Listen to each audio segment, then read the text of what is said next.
है कोई पत्थर है। सद्गुण अवगुण के कारण कोई हीरा है कोई पत्थर है। धरती पर स्वर्ग बसा लेना ओ मानव तुझ पर निर्भर है। सद्गुण अवगुण के कारण कोई हीरा है कोई पत्थर है। Om Shanti. Beautify life with virtues की सीरीज में आज के इस सेशन में हम फिर से जुड़ रहे हैं और आज का हमारा विषय होगा बहुत ही सुंदर, सद्भावना। विचार करें तो सद्भावना अर्थात भावना का होना आज हर एक व्यक्ति के अंदर बहुत जरूरी है। चाहे यह भावना छोटों की तरफ हो, बड़ों की तरफ हो या फिर हम शरीर के लिए हो। आज के इस समय में भावना का होना बहुत जरूरी है, बहुत आवश्यक हो गया है। एक तरफ हम कहते हैं, हमारे में से ही कोई भी व्यक्ति आकर के कहता है कि मैं अपने जीवन में बहुत मेहनत कर रहा हूँ, मैंने अपने जीवन में इतना संघर्ष किया, इतना कुछ किया है, लेकिन फिर भी मैं आगे नहीं बढ़ पा रहा हूँ, फिर भी मेरे जीवन में उन्नति नहीं हो रही है, मैं प्रगति की ओर नहीं जा रहा हूँ, मेरी प्रोग्रेस नहीं हो रही है, जबकि मेहनत भी इतनी कर रहा हूँ। तो इसके पीछे कारण क्या है? हम क्यों आगे नहीं बढ़ पा रहे हैं? आज अगर हम देखें तो यह तो वही बात हो गई जैसे कि हमने बहुत अच्छा भोजन बनाया, मेन्यू तैयार किया और उसी के अकॉर्डिंग बहुत अच्छी अच्छी चीज़ें, स्वादिष्ट चीज़ें हमने भोजन के लिए बनाई और उसमें नमक डालना भूल गए, या फिर सब्जी भी हमारे पास बढ़िया से बढ़िया हो और बनाने वाला भी अच्छा होशियार हो, लेकिन उसमें नमक ही ना डालें तो क्या होगा? एक छोटी सी चीज की कमी ही हमारी पूरी सब्जी को या फिर कहें हमारी पूरी मेहनत को खराब कर देती है। उसी प्रकार से आज हमारे जीवन में विशेषताएं हो लेकिन उनमें भावना ना हो, तो ये भावना का ना होना भी एक नमक का काम करता है। तो ये भावना अगर ना हो मन में, तो फिर तो चाहे जितनी भी विशेषताएं हैं वो ना के बराबर ही रह जाती हैं। मान लीजिए हमारे शरीर में कोई भी प्रकार की बीमारी आ गई, तो हम क्या कहते हैं कि डॉक्टर को दिखाना चाहिए, डॉक्टर के पास जाएंगे, अच्छे से अच्छे डॉक्टर को दिखाएंगे। और डॉक्टर क्या कहता है? डॉक्टर सिचुएशन के अकॉर्डिंग हमें सारे सिस्टम समझाता है, सब कुछ हमें बताएगा कि फलानी फलानी चीज की वजह से या ज्यादा खाने से या कम खाने से आपको यह इस प्रकार की बीमारी शरीर में आई है। लेकिन अब डॉक्टर को पता तो चल गया बीमारी के आने का, फिर डॉक्टर क्या करेगा? डॉक्टर उसका इलाज भी करता है, उसको ठीक भी करता है और ठीक करने के लिए डॉक्टर हमें बताता है कि फलानी फलानी चीज या यह चीजें, इन चीजों की डोज आपको कम करनी होगी, फलानी चीज आपको ज्यादा लेनी होगी अपने भोजन में। और हो सकता है कोई ऐसी चीज का नाम भी डॉक्टर ले दे जो हमें बिल्कुल खाने के लिए मना कर दे। तो ऐसा क्यों हुआ कि डॉक्टर को सिचुएशन के अकॉर्डिंग, बीमारी के अकॉर्डिंग जो उनको लगा कि ये सही है हमारे लिए, वो डॉक्टर ने हमें बताया। और फिर हम क्या करते हैं, हम भी डॉक्टर के अकॉर्डिंग ही चलते हैं। क्यों? क्योंकि हमें डॉक्टर पर विश्वास है, इसीलिए हम उनके पास गए थे। और आज जाने के बाद जब हमें पता चल गया कि इसका सॉल्यूशन यही है, तो हम वो पूरा परहेज भी करते हैं, उनको पूरा फॉलो करते हैं जो गाइडेंस हमें डॉक्टर देते हैं। तो ऐसे ही आज हम सभी के सामने हमारी आत्मा के अंदर, शरीर में तो भिन्न भिन्न प्रकार के रोग आ ही जाते हैं, लेकिन हमारी आत्मा में कई प्रकार की बीमारियां, जिसको काम, क्रोध, लोभ, मोह, अहंकार का हम नाम दे सकते हैं, ऐसी बीमारियों से बचाने के लिए स्वयं सुप्रीम सर्जन आकर के हमें हमारी सिचुएशन के अकॉर्डिंग सॉल्यूशन दे रहे हैं कि हे मानव, हे मेरे बच्चे, आप इन सद्गुणों को, इन दिव्य गुणों को अपने जीवन में धारण करो। इन गुणों को जब आप जीवन में धारण करेंगे, और खास आज हम जिस गुण को लेकर के बात कर रहे हैं, चर्चा कर रहे हैं, वो गुण है हमारा सद्भावना। तो खास सद्भावना हमें हमारे मन में हर एक व्यक्ति के प्रति लेकर आनी होगी। ये कौन कह रहा है? ये स्वयं ईश्वर आपको कह रहे हैं। और ईश्वर के कहे अनुसार जब हम चलते हैं तो हमें हमारे जीवन में सफलता जरूर मिलती है। इसी का एक उदाहरण अगर हम लेकर चले भावना को जागृत करने के लिए, मान लीजिए आप ही का कोई नजदीकी, कोई रिश्तेदार, कोई बहुत करीबी, हो सकता है आपका दोस्त ही हो, वो आपसे मिलने के लिए आता है और उसके जीवन में कुछ एक घटनाएं ऐसी हो गई हैं जिसके कारण से वो बहुत अधिक उदास हो गया है, दुखी हो गया है। और वो हमारे सामने आकर के वो सारी बातें शेयर करता है। तो वो शेयर क्यों करता है? शेयर क्यों करता है? क्योंकि उसको पता है कि वो हमारे साथ अपना दुख बांटने आया है, अपना दुख शेयर करने आया है, और हम उसकी बात को सुनते भी हैं, स्वीकार भी करते हैं। और अगर बात बहुत मार्मिक हो या बहुत दुख की हो, तो हो सकता है हम सामने वाले की बात सुन करके नम हो जाएं, हमारी आंखें भी नम हो जाएं। तो ऐसा क्यों हुआ? ऐसा संभव क्यों हुआ?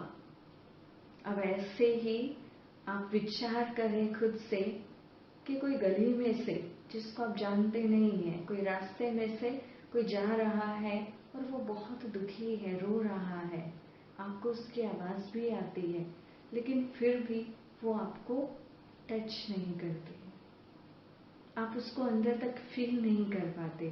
क्यों? क्योंकि आज जब हम सामने वाले व्यक्ति, अपने दोस्त, अपने मित्र की बातें सुनकर नम हो गए, तो ये नम होना यही है भावना। आज हम सबके अंदर भावना तो है, लेकिन वो परसेंटेज में आ गई है। भावना है, लेकिन वो अपनों के लिए है केवल। जो हमारे रिश्तेदार हैं, जो हमारे संबंधी हैं, जिनको हम जानते हैं, जिनसे हमारा स्नेह है, प्यार है, हमारे मन में केवल उसके लिए भावना है। क्या ऐसा करना हमारे लिए ठीक है? अब यह तो हमने स्वीकार कर लिया, यह तो हमने मान लिया कि मनुष्य के अंदर भावना है। इसी बात को सिद्ध करने के लिए एक और छोटा सा उदाहरण कि हमारे संसार में आपने सुना होगा 84 लाख योनियों का गायन है। 84 लाख योनियां इस धरा पर हैं और उन्हीं 84 लाख योनियों में से केवल और केवल एकमात्र मनुष्य ऐसा प्राणी है इस धरा पर जिसके अंदर भावना है या एक दूसरे की भावनाओं को समझने की शक्ति है। इसीलिए मानव जीवन को बहुत अतुल्य माना गया है, बहुत अच्छा माना गया है और मानव को ही इस सृष्टि पर भावनात्मकता की दृष्टि से देखा गया है। तो अब जब स्वयं ईश्वर आकर के हमें ये याद दिला रहे हैं, ये स्मृति दिला रहे हैं कि आप मेरे बच्चे हो, तो हमें अब क्या करना है? अपने जीवन में विशेषताओं के साथ साथ इन दिव्य गुणों की भी धारणा करनी होगी। आज स्वयं ईश्वर हमें कह रहा है कि हे मानव, तुझे सद्भावना अपने जीवन में ला करके अनेकों का कल्याण करना है। तुझे भावना को अपने अंदर जागृत करना होगा।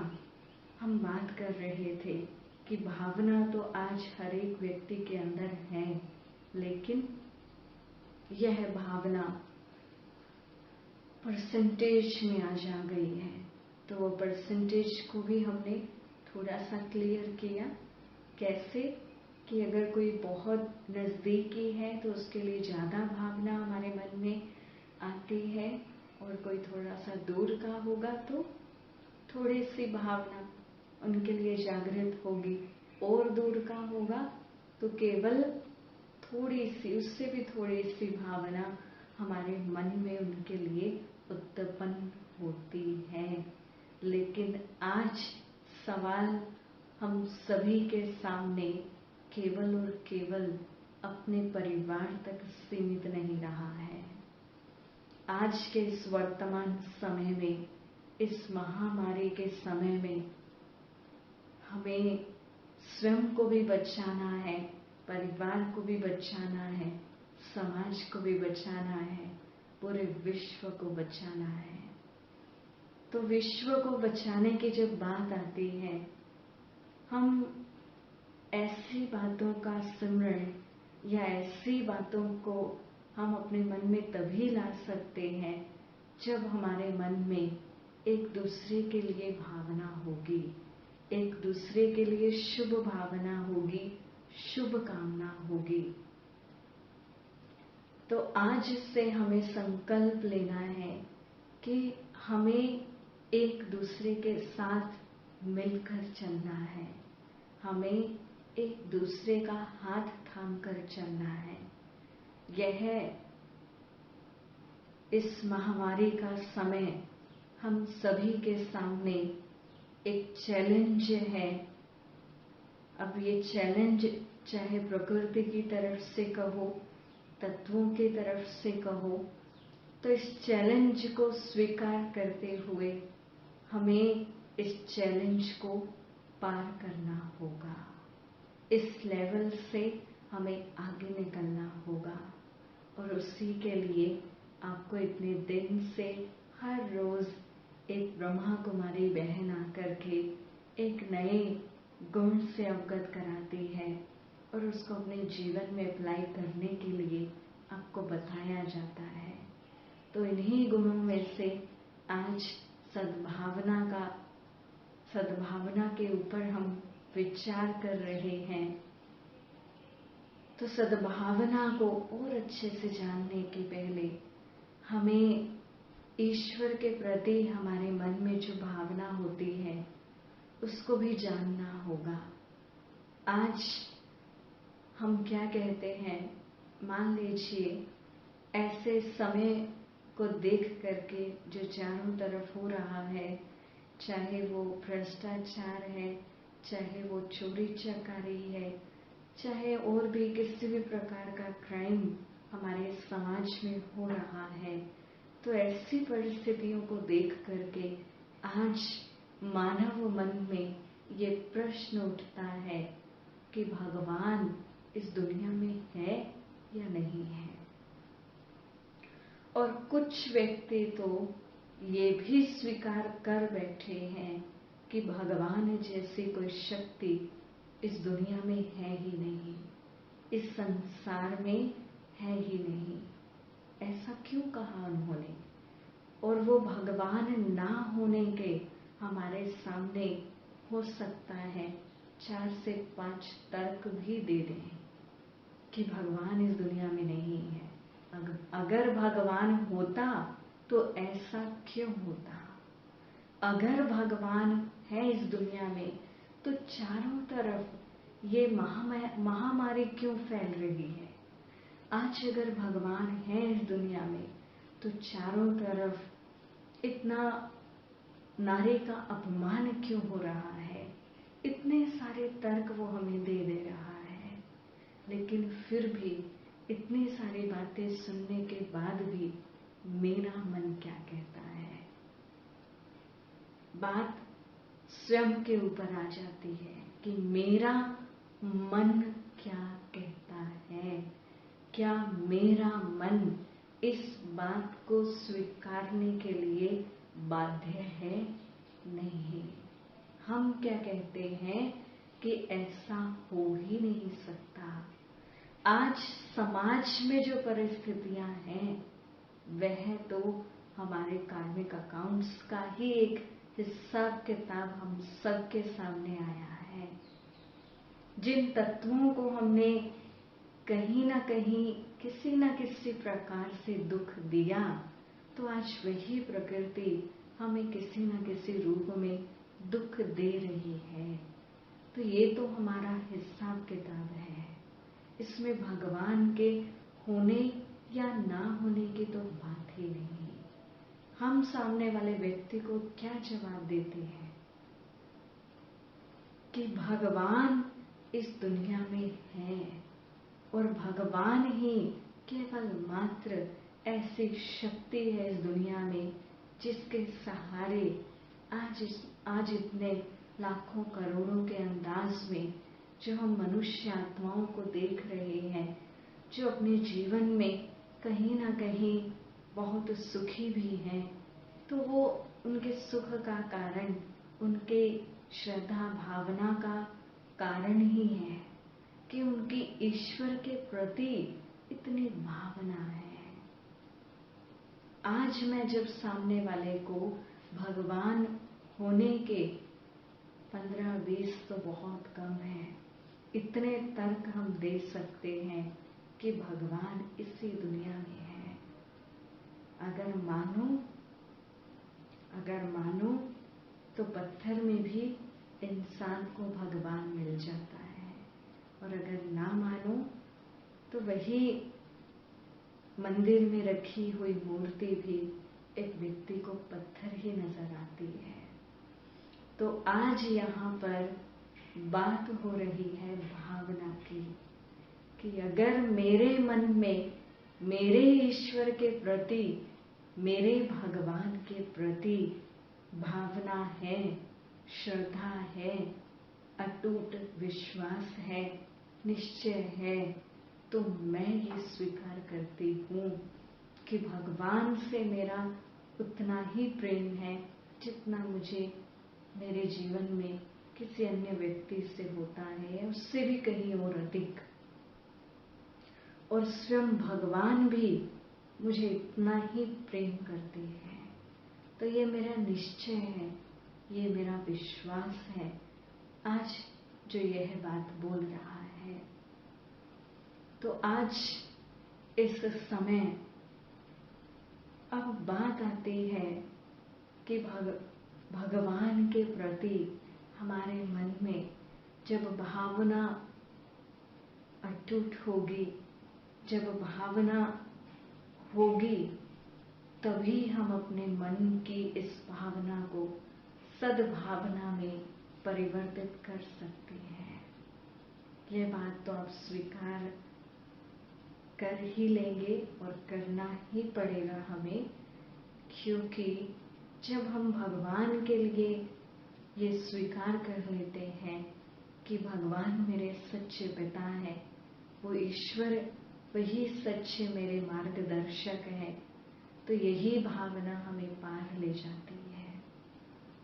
और जब उस ईश्वर के प्रति हमारे मन में भावना उत्पन्न होती है, तो वही भावना सद्भावना में अपने आप बदल जाती है, क्योंकि उस ईश्वर के ही तो हम सभी बच्चे हैं। तो फिर हमारे सामने केवल हमारा परिवार नहीं रहता, हमारे सामने हमारा पूरा विश्व एक परिवार के रूप में नजर आता है। तो अब बात आती है कि इस गुण को हम अपने जीवन में लेकर कैसे आए, धारण कैसे करें। आपने सुना होगा कि हर कोई व्यक्ति महान बनने का एक संकल्प रखता है, एक स्वप्न रखता है कि वो अपने जीवन में एक महान व्यक्तित्व की पर्सनैलिटी को लेकर जिए। या फिर आपने देखा होगा, सुना होगा, खुद से भी महसूस किया होगा कि हर कोई व्यक्ति समाज में, हमारे आसपास, तो हर कोई यही चाहता है सामने वाले पर्सन से कि हर कोई व्यक्ति उसको रिस्पेक्ट दे, हर कोई व्यक्ति उससे प्यार करे, स्नेह से बात करे। हर कोई व्यक्ति इन चीजों की कामना अपने जीवन में करता है। क्या ऐसा संभव है? अब हमें और थोड़ा सा गहराई से विचार करना होगा और अपनी स्मृति में लाना होगा Newton's law of action and reaction, कि हर क्रिया की प्रतिक्रिया जरूर होती है। कहने का भाव क्या है इसके पीछे, कि हम जो सामने वाले को देना चाहते हैं या लेना चाहते हैं, तो उसके पहले हमें वो चीज उसको देनी पड़ेगी। अगर हम सामने वाले से एक्सपेक्ट करते हैं कि सामने वाला व्यक्ति मेरे से प्यार से बात करे, मेरे से स्नेह से बात करे, मुझे रिस्पेक्ट दे, मुझे सम्मान दे, तो उसके पहले हमें सामने वाले व्यक्ति को रिस्पेक्ट देनी होगी, हमें प्यार देना होगा, तभी हमें प्यार मिलेगा, तभी हमें रिस्पेक्ट मिलेगी। अब एक्शन का रिएक्शन कैसे होता है? एक छोटा सा उदाहरण, आप किसी से बहुत गुस्से में बात कर रहे हैं, तो सामने वाले व्यक्ति का रिएक्शन क्या होगा? अनुभव किया होगा बहुत बार अपने जीवन में, सामने वाले व्यक्ति का रिएक्शन क्या होगा? सामने वाला व्यक्ति भी हमें गुस्से से ही जवाब देने वाला है। क्यों? क्रिया की प्रतिक्रिया, जो आप दे रहे हैं वही लौटकर आपके पास आ रहा है या आएगा। रिस्पेक्ट देंगे, प्यार से बात करेंगे, तो सामने वाला भी रिस्पेक्ट देगा, प्यार से बात करेगा। और इसी प्रकार से यदि हम अपने मन में हर एक व्यक्ति के प्रति शुभ भावना रखते हैं, शुभ कामना रखते हैं, तो लौट कर क्या आएगा? क्या लौट कर आने वाला है? एक गेंद, एक बॉल है आपके पास, आप उसको ऊपर उछालिए तो लौट कर क्या आने वाला है? दीवार पर उसको धकेलिए तो लौट कर क्या आने वाला है? जो हमने फेंका वही लौट कर आने वाला है। तो ठीक उसी प्रकार से जो शुभ भावनाएं हमने विश्व की हर एक आत्मा के प्रति रखी अपने मन में, हर एक आत्मा के लिए अच्छा सोचा, तो लौट कर क्या आएगा? अच्छा अच्छा अच्छा और अच्छा ही आएगा। परिस्थितियां जीवन में आएंगी, समस्याएं आएंगी। हम ऐसा नहीं कह रहे कि आप अच्छा सोचेंगे सबके लिए तो आपके साथ अच्छा ही होगा। हाँ, जो परिस्थितियां आएंगी, जो कार्मिक अकाउंट है हम सबका, तो वो तो हमें क्लियर करना ही पड़ेगा। अब वो अकाउंट क्लियर करने में जो शुभ भावनाएं हमने औरों के लिए रखी, जो अच्छी सोच हमने औरों के लिए रखी, वो शुभ भावनाएं हमारे पास लौट कर जब आती हैं तो हमारे सामने आने वाली समस्या बहुत छोटे रूप में हमारे सामने आएगी। उसका फल हमें जरूर और जरूर मिलता है। तो जहां बात सद्भावना की आती है, सद्भावना